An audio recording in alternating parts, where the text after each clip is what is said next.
পুকুর পাড়ে কি করছো? কেন এসেছি আপনি বুঝতে পারছেন না? নিজের সমস্ত কাণ্ডটা ঘটিয়ে এখন নাটক করছেন এখানে এসে। এর আগে ওই পরিবারে সোনার পালক হারিয়েছে।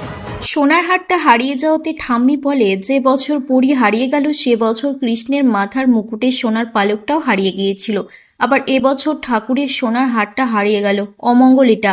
আড়াল থেকে ঝুমকি তাদের হার খোঁজার কাণ্ড দেখে। ছুটির ওপর গিয়ে পড়ে সেই দোষ। ছুটিকে চেপে ধরে সবাই।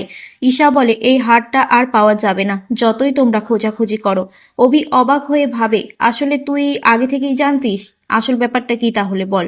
ঈশা বলে, তোর বউ গয়না হারিয়ে ফেলেছে, 25 বছরের ঐতিহ্য, আর কত নির্লজ্জ হবি রে তুই। ছুটি ভাবে আমার অসাবধানতার জন্য এটা হয়েছে, আমাকে বিশ্বাস করে দিয়েছিল ঠাম্মি। অভির বাবা বলে, এই মেয়ে, তুমি যদি নিয়ে থাকো তাহলে বের করো, না হলে কিন্তু ফল ভালো হবে না। ছুটি বলে, বাবা বিশ্বাস করুন, আমি চুরি করিনি। আমি এই যে ঠাকুরের পা ছুঁয়ে বলছি, আমি চুরি করিনি। ঠাম্মি তখন বলে, একদম না, ঠাকুরের পায়ে হাত দেবার কোনো অধিকার তোমার নেই। সোনার হার তো তোমার দায়িত্বে ছিল, কোথায় গেল তাহলে সেই হার? তুমি হারিয়েছো, সেটা মানছো তো?